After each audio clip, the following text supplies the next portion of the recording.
Yep.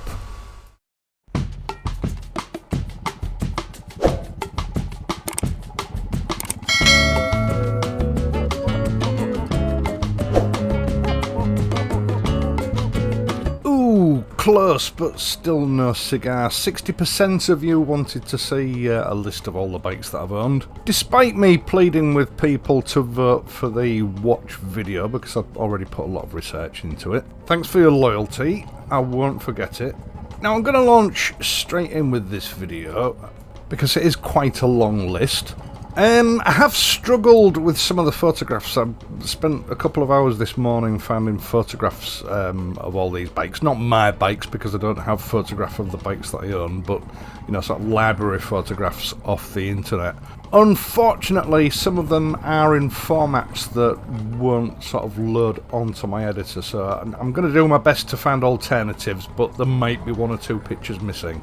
I'll have to sort of source them as I edit, which isn't ideal, but, you know, there you go. Now, first of all, I've got to give an honourable mention to a bike that I never actually owned, but it was the bike that I cut my teeth on, if you like. In fact, I think it's possibly the most successful motorcycle of all time. The Honda C50, or Honda Cub 50. Now, I was a typical rambunctious teenager. You know, I did things that teenagers do. In the late 1970s, my dad bought a Honda C50 to commute to and from work rather than using his car.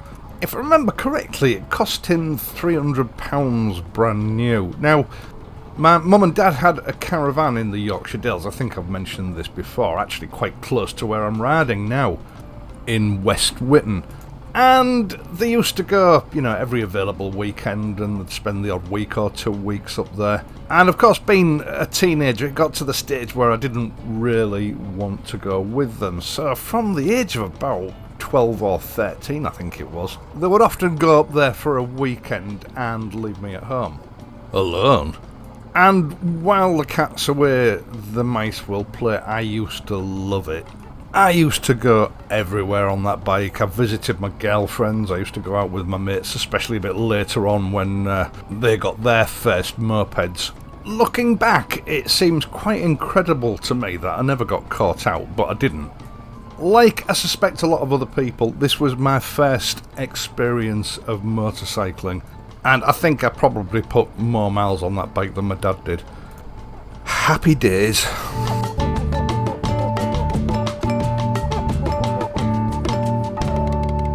Right then, so my first bike. Now, when I left school, I went straight into higher education, and travelling from my home to college by bus was quite expensive. I was in full-time higher education, so it was like full days, and I also did several night classes a week as well.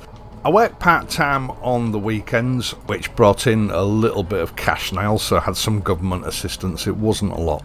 But even then, buying weekly bus passes, I think it was costing me £7 or £8 a week, which at the time was about half of my weekly income.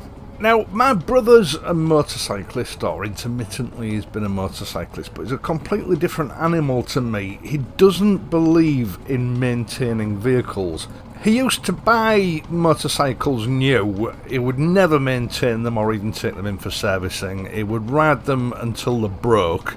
And then quite often the bike would just be shoved in his garage to rot away. Now, at the time, I think I'd done about 6 months at college, and he mentioned to me that he was looking to sell his Suzuki GT185. A white one, just like this one, except it was a lot more rusty. Now, it was 3 years old, and when he'd had it about 18 months, it started to run a bit rough, and then one day it had broken down on his way home from work. And that was it. It didn't have particularly high mileage, but it was a mess. It was just totally neglected. Now, to make getting to college easier, he offered the bike to me for £150. I didn't have that kind of cash. I had to sort of speak to my parents and get them to loan me the money, which I paid back. Now, at that time, I didn't really have a clue about motorcycle mechanics. I just messed around with this bike for about a day in my brother's garage. And it turned out that the problem was the choke lever. Because the bike had been neglected, he never cleaned it, he never maintained it. The choke lever had actually seized, and then he'd put so much pressure on it at one point to try and get it to shut off that it had snapped one of the linkages. So he'd been riding it with the choke partially on. And as a result, the spark plugs were all fouled up, so I managed to fix the linkages to get the choke working properly, clean the plugs, and I got it going.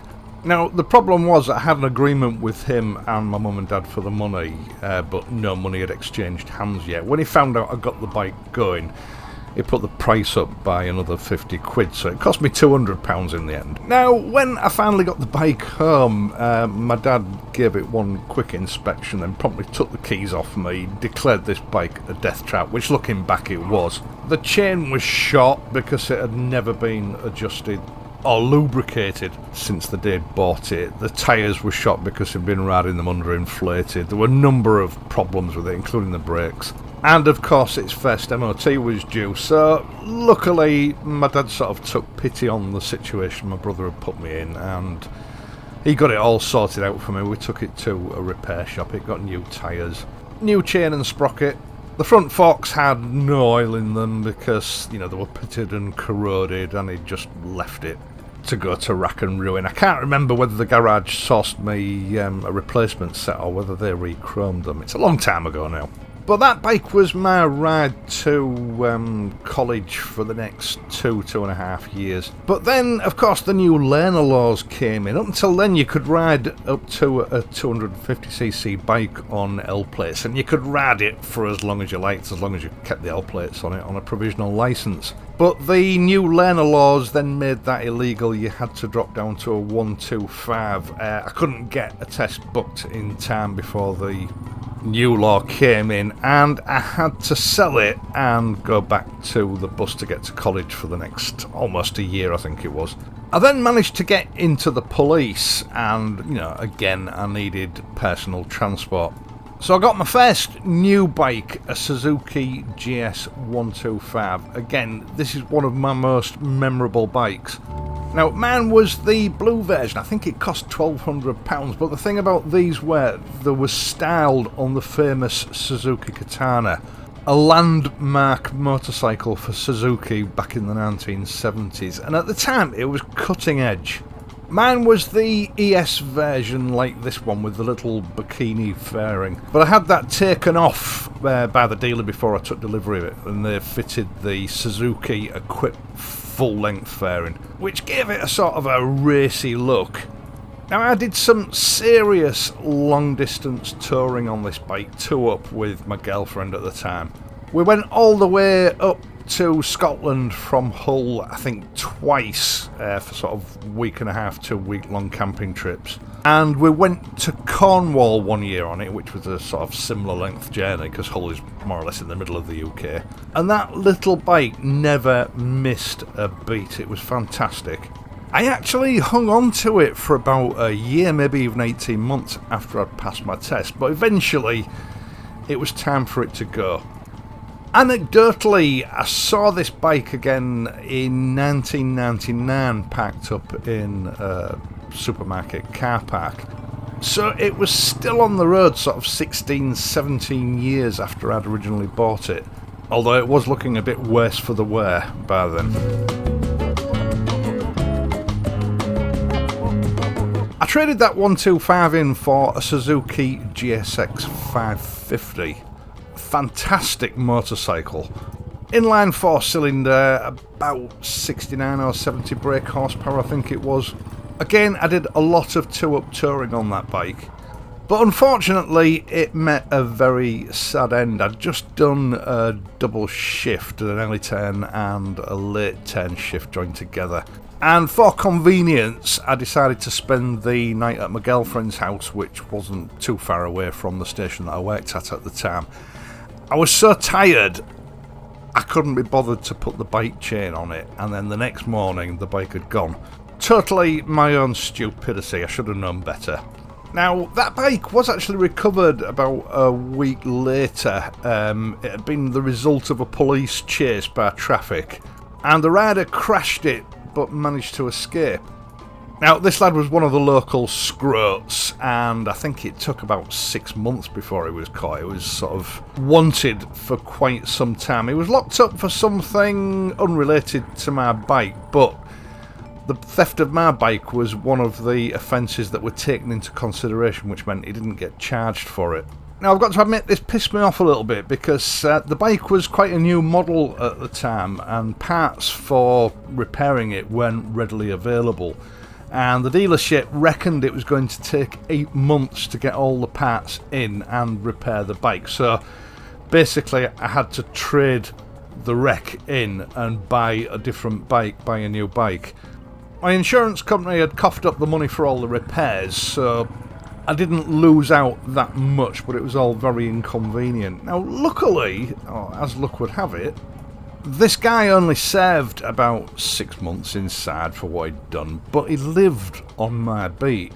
When he was released, I mean, he was still a scrub, but he'd got a job and he used to cycle to work. And I knew where he kept his bike.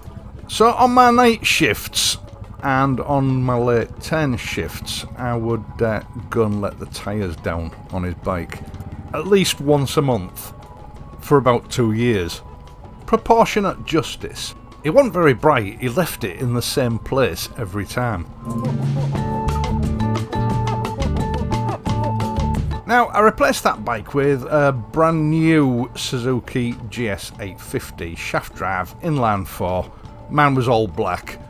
And unfortunately, this bike also met a sticky end. I was taking it in for its first service, I'd only had it a couple of weeks. I was travelling towards Hull on the inside lane of the local main road. There was a taxi in the outside lane. He slowed down, indicated to turn right. He stopped and waited for the traffic so that he could turn right. I continued along the inside lane, and then he realised that wasn't the road that he actually wanted. He needed to turn left, and turned left straight into me, writing my new bike off in the process.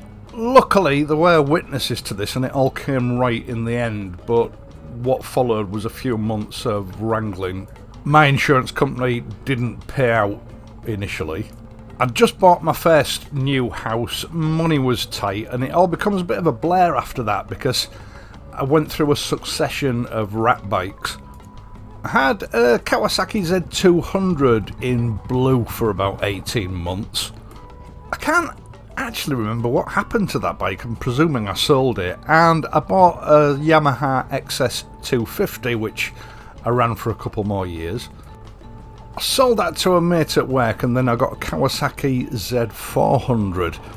That wasn't a good move because that bike had been severely abused. I think I ended up selling it for scrap about 6 months later.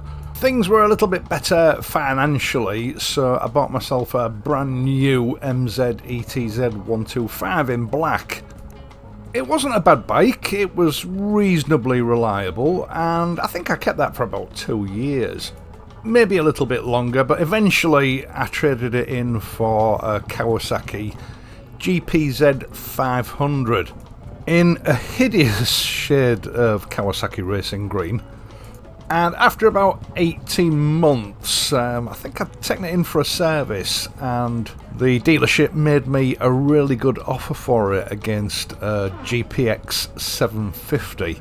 It was one of those deals that you felt you just couldn't pass up. Unfortunately, I've not been able to find a photograph of that bike that's usable in the editor. They weren't in production for very long. I think there were some problems with the engine, and it was quite a short-lived model, but there you go. Now, a relationship breakup then sort of tightened finances up a little bit. So I sold the GPX 750 after about a year. And for the first time since my teens, I was actually without a bike for about another year, 18 months. Just while I started to get back on my feet financially. I finally got back onto the road with a bike with a Honda Bentley 200. Again, an all-time favourite motorcycle of mine. That was an absolute peach. And again, it's a bike that I've got absolutely no idea what happened to it. I don't know whether I'm presuming I sold it, but I just cannot recollect where that bike went. I think I paid £200 for it. It was no spring chicken when I bought it, but it was a really tidy little commuter bike and it was really easy to work on. It wasn't particularly fast. I think it topped out at about 60 miles an hour, but it was just a complete gem of a bike. As I say, one of my all-time favourites. Then things went a little bit wrong. I don't know what I was thinking, but I bought a red MZ301 Saxon Tour. The MZ125 had been a pretty decent bike. These bikes had just come out brand new, and you know, I decided to push the button on one. Biggest motorcycling disaster of my entire life. This bike was just constantly breaking down with electrical problems. And despite it being under warranty, I mean it was a brand new bike, the local bike shop were charging me £15 for recovery every time it broke down, and it was breaking down almost weekly. They wouldn't get away with that with, you know, consumer rights legislation these days, but they were twats, to be honest. Then, just when I thought things couldn't get any worse, on one of the few occasions it had managed to get me home from work, I put it in the garage, and an hour later it burst into flames, burning my garage down. But after that, things did start to get better.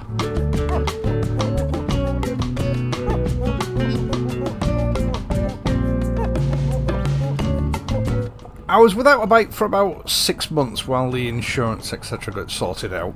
And then with the insurance money, I bought myself a CCM Armstrong MT500 ex-army bike. It had less than 100 miles on the clock, and that was genuine, ratified, complete with Ministry of Defence papers.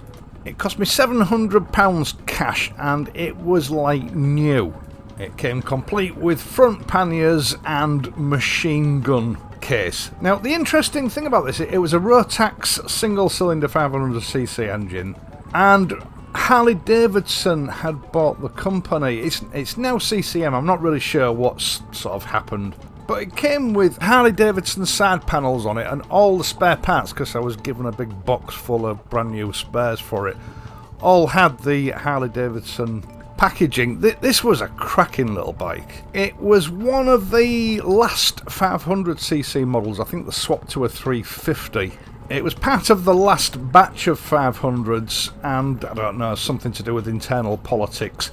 They decided that the last 500s that they'd bought in weren't going to be used. They were just put onto reserve and stored away in a warehouse somewhere. But all the squaddies were given the new 350s, which were basically the same bike, just a smaller engine.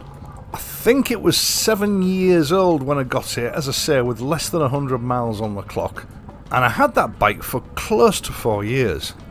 After which time, you know, my fortunes had changed somewhat, and I decided I was going to splash out on a new F650 BMW.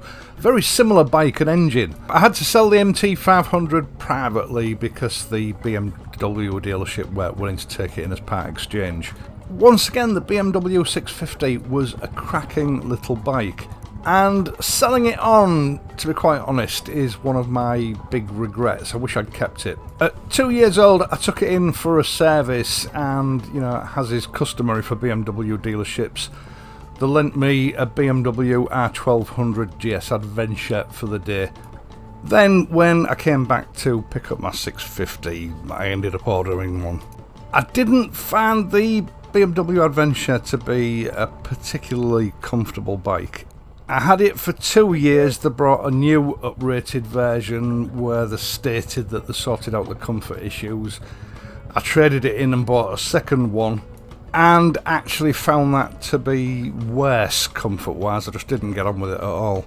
Then a house move necessitated me getting rid of the bike. I was without one for about a year again, second time. Then, once I'd got back on my feet, I decided to go for one of the new 800 GS Adventures. Again, I just didn't get on with the bike. I found it uncomfortable, handling was a bit suspect, and if I'm honest, I wasn't very impressed with the quality of the bike. Don't ask me why, but I then traded up to one of the new water-cooled 1200 GS Adventures. I had it for 2 years, and then I sort of reached a bit of a brick wall in bike ownership. I was fed up of big, heavy bikes. Riding just didn't seem to be fun anymore with those sort of bikes. I just wasn't enjoying motorcycling anymore. These bikes were too serious. They were just no fun. So from there, I sort of had a motorcycle reset. I traded the GS Adventure in for my current T120. I started this channel off, and the rest is history, actually. I haven't sold a bike apart from the Royal Enfield Continental GT650. I've kept every bike, and I've just bought sort of new ones until my garage is now full. In a lot of ways, sort of lifelong ambition fulfilled. I have the Triumph T120, the Triumph Bonneville Bobber Black, the older air-cooled Triumph T100, of course the Interceptor 650, which is still in the stable, my Mule or Classic 500, which you see me riding here, and of course the latest addition to the channel, the Mini Mule, the Royal Enfield Classic 350. And all of these bikes, as you know, still feature regularly on this channel, so if you want to see pictures of them, you'll have to watch the videos. Looking back over this motorcycle journey of ownership, it was those smaller, inexpensive bikes that really sort of captured my heart as a biker. Those were the bikes that were the most fun. Those are the ones I enjoyed owning the most. Small-ish single-cylinder and twin-cylinder bikes. That's where the biggest fun factor is in motorcycling. It took me a while to realise it, and I went off at a bit of a tangent for about 2 decades trying to find my way back there. But yeah, that's my sort of lifelong record of motorcycles, every motorcycle that I've owned since I was old enough to ride one. Once again, thank you so much for watching this and my other videos, and in doing so helping to support this channel. I really do appreciate it. I'd also appreciate it if you would leave a like and perhaps subscribe to the channel if you're not already a subscriber. I am of course going to be back next week, so until then, please ride safely, and I'll see you soon.